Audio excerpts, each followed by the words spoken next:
လာပါကျွန်တော်အခုရှင်းပြပါမယ်အကြောင်းအရာလေးကတော့ကျွန်တော်တို့ Facebook မှာကျွန်တော် two step verification ကိုကျွန်တော်တို့အသုံးပြုရနေရဖြစ်ပါတယ်အဲ့တော့ကျွန်တော်တို့ two step verification ကျွန်တော်တို့ဘာလို့သုံးလဲဆိုတော့เนาะကိုယ့်ရဲ့ Facebook account ရဲ့เนาะpassword ကိုသိအောင်နဲ့တခြားလူကနေပြီးတော့ကျွန်တော်တို့เนาะကိုယ့်ရဲ့ account ကိုเนาะခိုးယူဝင်ရောက်သုံးစွဲလို့မရအောင်ဖြစ်ပါတယ်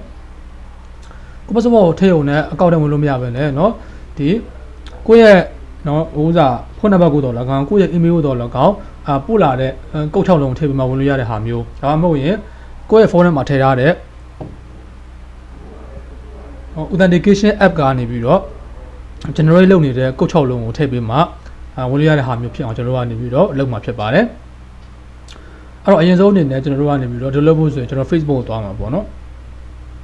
ဟုတ်ပါမယ်အဲ့တော့ကျွန်တော် Facebook သွားလိုက်မယ်ပေါ့နော်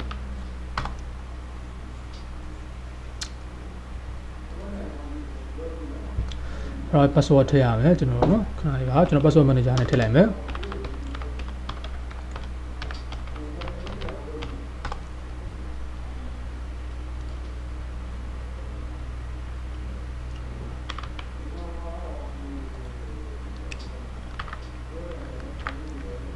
โอเค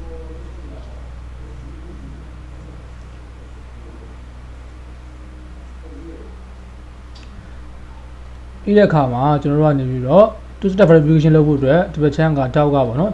ဒီကျွန်တော်နော်ဒါလေးပေါ့ဒါလေးဒီ draw down နဲ့နေပြီးကျွန်တော်တို့ကနေ setting များနဲ့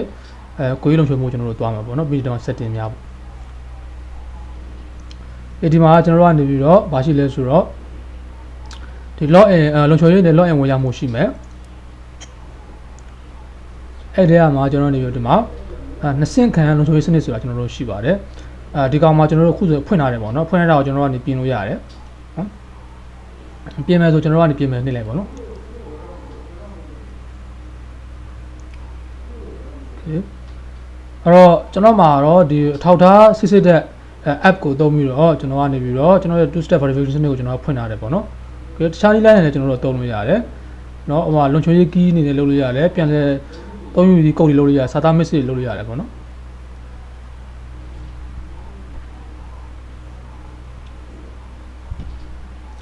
အဲ့တော့ကျွန်တော်ကနေပြီးတော့ဒီမှာနော်တခြားနည်းလမ်းတွေကိုသုံးလို့ရတယ်ပေါ့နော်စာသား message ပို့ခိုင်းတာမျိုးကျွန်တော်တို့နော်လုပ်လို့ရတယ်လုံချွေရေး key ကိုလုပ်ခိုင်းတာမျိုးလုပ်လို့ရတယ်ပေါ့နော်အဲ့တော့ကျွန်တော်တို့ကနေပြီးတော့ဒီ app ထည့်တဲ့နေကိုကျွန်တော်တို့အဓိကအနေနဲ့သုံးပြမှာဖြစ်ပါတယ်အဲ့တော့ဒါကတော့ကျွန်တော်တို့ computer မှာဝင်တဲ့ပုံစံပေါ့နော်ဖုန်းမှာဆိုရင်ကျွန်တော်တို့ဘယ်လိုဝင်ရမလဲဆိုတော့ဒါဖုန်းပေါ့နော်ဖုန်းမှာဆိုရင်ကျွန်တော်တို့ထုံးစံတိုင်းကျွန်တော်တို့ကိုယ့်ရဲ့ Facebook ကိုသွားမယ်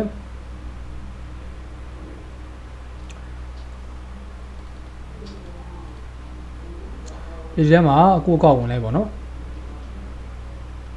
password တောင်းတော့ခဏကျ password ကူးလိုက်ပါမယ်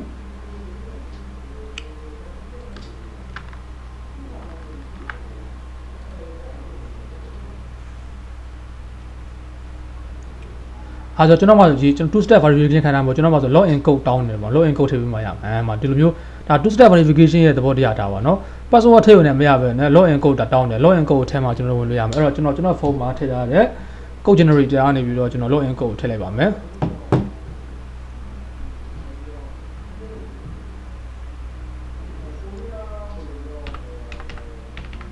ရပါပြီဒါဒီကျွန်တော်တို့ two step သဘောတရားပါပဲเนาะ password ထည့်ရုံနဲ့ account ထဲဝင်လို့မရဘဲနဲ့ကျွန်တော်တို့เนาะဒီကို account နဲ့ join ထားတဲ့ two step verification code generator နဲ့ထုတ်ပြီးတဲ့ code ကိုထည့်မှ account ထဲဝင်လို့ရမယ့်ပုံစံဖြစ်သွားတာပေါ့เนาะအဲ့တော့ဒီမှာဆိုရင်ဒီဖုန်းနဲ့လုပ်မယ်ဆိုရင်ဖုန်းနဲ့ two step ခံမယ်ဆိုကျွန်တော်တို့ဒီဘက်ချမ်းက3 bar လေးကိုနှိပ်မယ် menu ပေါ့เนาะ menu ပြီးရင်ကျွန်တော်တို့အောက်ဆွဲချပြီးတော့ setting and privacy ဒီမှာ setting ပေါ့เนาะဒီထဲမှာကျွန်တော်တို့ password and security ကိုသွားမယ်အဲ့ဒီထဲမှာကျွန်တော်တို့ two step verification ဆိုကျွန်တော်တို့ရှိပါတယ်ဒီမှာကျွန်တော်တို့ two factor authentication use two factor authentication ပေါ့နော်ဒီကောင်ပေါ့နော်အမှားကျွန်တော်တို့အခုဆိုရင် on ရတယ်ကျွန်တော် authentication app ကိုသုံးရတယ်ပေါ့နော် okay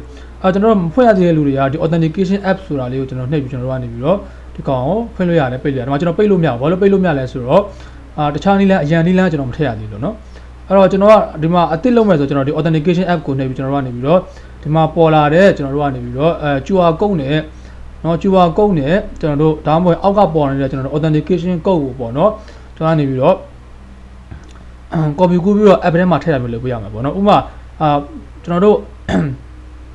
ပထမနည်းလမ်းကကျွန်တော်တို့ကနေပြီးတော့ဒီ setup on sanctify ကိုနှိပ်တာပေါ့နော် setup ကို sanctify ဆိုတာနှိပ်တာရှိတယ် setup on sanctify နှိပ်ဖို့ကျွန်တော်တို့အရင်ဆုံးကျွန်တော်တို့ Play Store ကနေပြီးတော့ကျွန်တော်တို့ကနေပြီးတော့Google Authenticator ဆိုတဲ့ app ကိုကျွန်တော်တို့ကနေပြီးတော့ download ထားဖို့လိုတယ်ပေါ့နော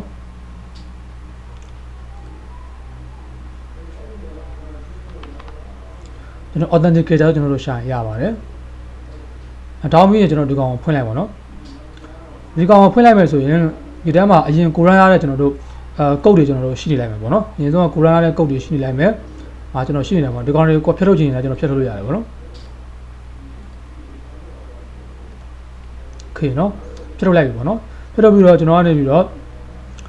့ခုနကကိုယ့်အကောင့်ကိုနော်ကုတ်တွေကိုgenerate လုပ်ဖို့အတွက်ဒီမှာကျွန်တော်တို့ကနေပြီးတော့ဒီ drive ပေါ်မှာပဲကျွန်တော်တို့ကနေပြီးတော့ code generator နဲ့ချိန်မယ်ပေါ့နော်ချိန်မယ်ဆိုကျွန်တော်တို့ကနေပြီးတော့ဒီ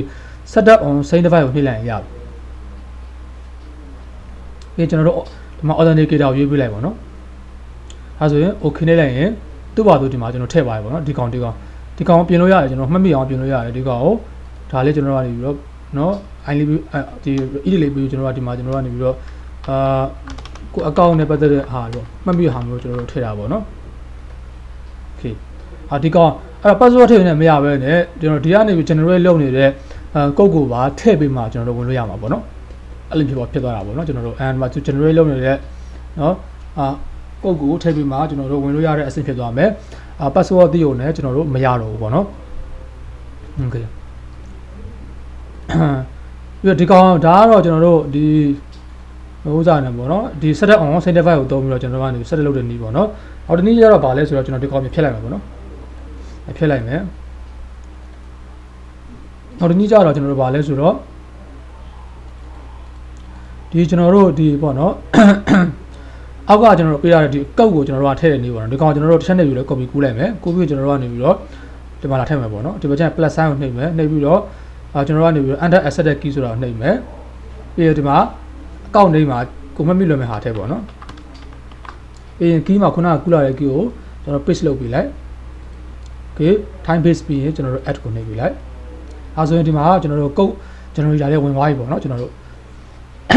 ဒီနည်းလမ်းနဲ့လည်းကျွန်တော်တို့ကနေပြီးတော့ code generator လေးကိုကျွန်တော်တို့ authenticator add ထဲမှာထည့်လို့ရပါတယ်အကောင့်ဝင်မယ်ဆိုရင်ကျွန်တော် password ထည့်ဝင်နေမှာပဲနဲ့ password ထည့်ပြီးတဲ့အခါမှာဒီမှာ generate လုပ်နေတဲ့ကျွန်တော်တို့ code ကိုထည့်ပေးမှာပဲကျွန်တော်တို့ဝင်လို့ရမှာဖြစ်ပါတယ်နောက်တစ်နည်းကတော့ကျွန်တော်တို့ဒီ QR code ကို scan ဖတ်တဲ့နည်းပါအဲQR code လေးကိုကျွန်တော်တို့ဒုတိယဖုန်းနဲ့ကျွန်တော်တို့ scan ဖတ်တာမျိုးပေါ့နော်ဒုတိယဖုန်းနဲ့လာပြီးတော့ဒုတိယဖုန်းတစ်လုံးမှာကျွန်တော်တို့နော်ဒီ app ကိုထည့်ရပြီးကျွန်တော်တို့ကနေပြီးတော့ဒီဥစ္စာပေါ့နော်ဒီက scan QR code ဆိုတာလေးမှာဒီဘက်ချမ်းကကျွန်တော်တို့နော်အပေါင်းလက္ခဏာနှိပ်ပြီးတော့ scan QR code ဆိုတာကိုနှိပ်ပြီးတော့ကျွန်တော် scan လာဖတ်တာပေါ့နော်အမှာ scan ကိုကလည်းကိုဖုန်းနဲ့ကို scan ဖတ်တော့မရဘူးနော်ကိုဖုန်းနဲ့ကို scan ဖတ်တော့မရဘူးကျွန်တော်တို့ကနေပြီးတော့ဘယ်လိုမလဲဆိုတော့QR code နဲ့ကျွန်တော်တို့ကနေပြီးတော့ scan ဖတ်မှရတယ်ပေါ့နော်အဲ့ဒါပြပါမယ်ဟာဒီပါကျွန်တော်တို့ screen ပိတ်သွားတယ်ပေါ့နော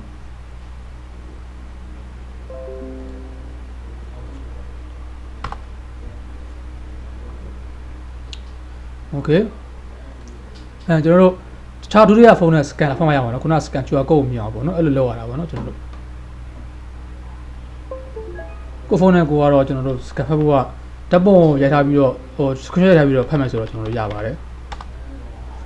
အဲ့လိုပဲနဲ့ခုနကနီလန်းတွေတုံးပြီးလဲကျွန်တော်တို့ကို device မှာပဲကျွန်တော်တို့เนาะ code generator ထည့်သွင်းလို့ရပါတယ် set on one device needs နဲ့ကျွန်တော်တို့ခုနကကျွန်တော်ဒီ key တွေကို copy ကူးတဲ့နည်းပေါ့เนาะနှစ်နည်းလုံးကိုကျွန်တော်တို့တုံးလို့ရတယ်เนาะအဲ့တော့ဒါကတော့ကျွန်တော်တို့ Facebook မှာကျွန်တော်တို့ဒီပေါ့เนาะဒီ two factor authentication ကိုကျွန်တော်တို့ on ထည့်သွင်းတဲ့နည်းဖြစ်ပါတယ်ဒါကတော့ကျွန်တော်တို့ recommended လုပ်ထားတဲ့နည်းပေါ့เนาะအဲ့တော့ authentication add ထည့်တဲ့နည်းနောက်တစ်ခုကအခြားနည်းတွေရှိပါတယ်ကျွန်တော်တို့เนาะဘာရှိလဲဆိုတော့ကျွန်တော် text message ပေါ့เนาะtext message ဆိုတာကကိုထည့်ရတဲ့ဖုန်းနံပါတ်ကိုကုတ်ပုတ်ခိုင်းတဲ့ဟာမျိုးပေါ့နော်ဒီထဲမှာကိုတက်စာပုတ်ခိုင်းနေတဲ့နံပါတ်တစ်ခုကိုရွေးပြီးတော့မှတခြားလူကတော့ဝင်တိုင်းမှာနော်နေရာတစ်ခုမှာကိုအကောက်ဝင်တိုင်းမှာအဲ့ဒီဖုန်းနံပါတ်စီကိုကုတ်6လုံးပုတ်ခိုင်းပြီးတော့အဲ့ကုတ်6လုံးကိုထည့်ပြီးမှအကောက်ဝင်လို့ရတဲ့ဟာမျိုးလုပ်လို့ရပါတယ်ဒါတော့ကိုယ့်ကကိုစမ်းကြည့်ကြပါနော်အဲ့တော့ကျွန်တော်တို့two factor လိုအပ်လားလို့မြင်ကျွန်တော်two factor လိုအပ်ပါတယ်နော်two factor ရှိမှကျွန်တော်တို့နော်ခါတလေမှာကိုက password ကိုနော်ဘယ်လိုမျိုးလဲဆိုတော့ဒီကိုယ့်ရဲ့ password ကိုကျွန်တော်တို့ကနေပြီးတော့မှအစာအုပ်မှာရေးမြထားတာမျိုးတောင်းမရင်ကိုယ့်ရဲ့ဖုန်းထဲက note app ထဲမှာရေးရတာမျိုးရှိတတ်ပါတယ်ဗောနော်အဲ့လိုကမျိုးမှာကိုကတခြားလူကနေအဲ့ဒါကိုတီးသွားပြီးအဲ့ password နဲ့ကိုယ့်ကောက်ထဲဝင်တဲ့အခါမှာ two factor မရှိရင်တခါတည်းဝင်လို့ရတာမျိုးဖြစ်တော့တတ်ပါတယ် 2 factor ရှိနေတယ်တခါတော့ဝင်လို့မရပဲနဲ့ဟလာ2 factor ခံထားတဲ့အတွက်ကြောင့်เนาะဒီ code generator ထုတ်ပြီးတဲ့ code ကိုထပ်ထပ်မှဝင်လို့ရတဲ့ဟာမျိုးဖြစ်သွားတာပေါ့เนาะအဲ့တော့ကျွန်တော်တို့2 factor ကို on ထားတင်ပါတယ်ဖုန်းနှလုံးရှိတဲ့လူတွေဖုန်းနှလုံးကိုအပြန်အလှန်ကျွန်တော်တို့2 factor ကိုကျွန်တော်တို့ထည့်ထားတင်ပါတယ်เนาะအဲ့ဒါမျိုးဆိုရင်ကျွန်တော်တို့ပို့ပြီးတော့ကျွန်တော်တို့ကိုယ့်ရဲ့အကောင့်ကိုလုံခြုံစွာသုံးနိုင်မှာပဲဖြစ်ပါတယ်ကျွန်တော်နောက်ဗီဒီယိုမှာကျွန်တော်ဒီပေါ့เนาะဒီ Google မှာ2 factor သုံးတဲ့စနစ်ကိုကျွန်တော်ရှင်းပြပေးသွားမှာဖြစ်ပါတယ်အားလုံးဆင်ပြေကြပါစေ